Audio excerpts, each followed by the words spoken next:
Muito obrigado. Eu te pergunto, a gente ouvir de um presidente da República que tem que exterminar, porque não sou eu que estou falando, porque extirpar, muitas pessoas não sabem o que significa.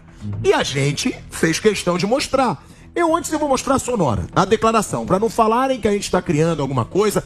Vamos mostrar aí o que o Lula falou, usando essa palavra que significa exterminar, eliminar pela raiz, e a gente vai ver aí.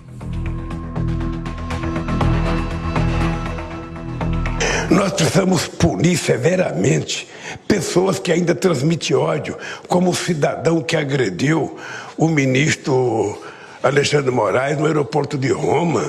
Quer dizer, um cidadão desse é um animal selvagem, não é um ser humano. Então essa gente que renasceu no neofascismo colocado em prática no Brasil tem que ser extirpada. E nós vamos ser muito duros com essa gente para eles aprenderem a voltar a ser civilizados. Segré, essa gente tem que ser extirpada. Quando você escuta isso, você lembra de quais tipos de governo e de quais presidentes? Quando você escuta, porque ele sempre fala, né? O Lula em fascismo, em nazismo, ele sempre fala disso. E de quem que você lembra quando você escuta que essa gente tem que ser extirpada?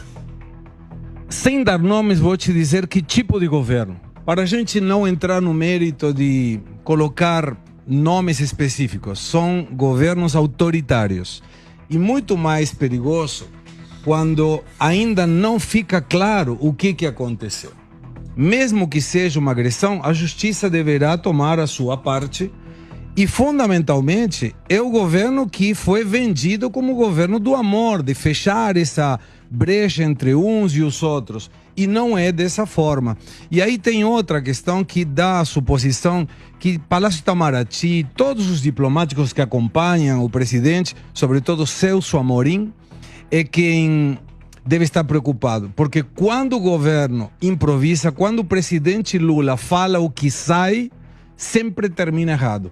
Você mencionou a questão dos agradecimentos pelos 350 anos de escravidão. Foram 4,8 milhões de africanos que vieram aqui na condição de escravos.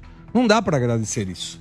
E muito menos quando falam de extirpar. Você tem que pedir for que desculpa. seja. Se ele fosse falar alguma coisa para os africanos sobre a escravidão, eu gostaria de me desculpar pela escravidão por 350 anos. Que foram 358, para ser exato, 1530 começou, e os africanos começaram a vir em 1550 até 1888. E aí você vê por que o presidente sai falando essas coisas. Deveria prestar mais atenção àquelas indicações da diplomacia brasileira. Ô Nelsinho, já te botando na roda também, porque a gente sabe, né? Eu mesmo já questionei algumas vezes, um presidente que não teve estudo, será que o presidente não tem que ser mais instruído? Agora, ele falar essas coisas que ele tá falando, isso assusta as pessoas minimamente inteligentes. Porque a gente tá falando dessa palavra extirpar. Se ele usou, ele sabe o que significa.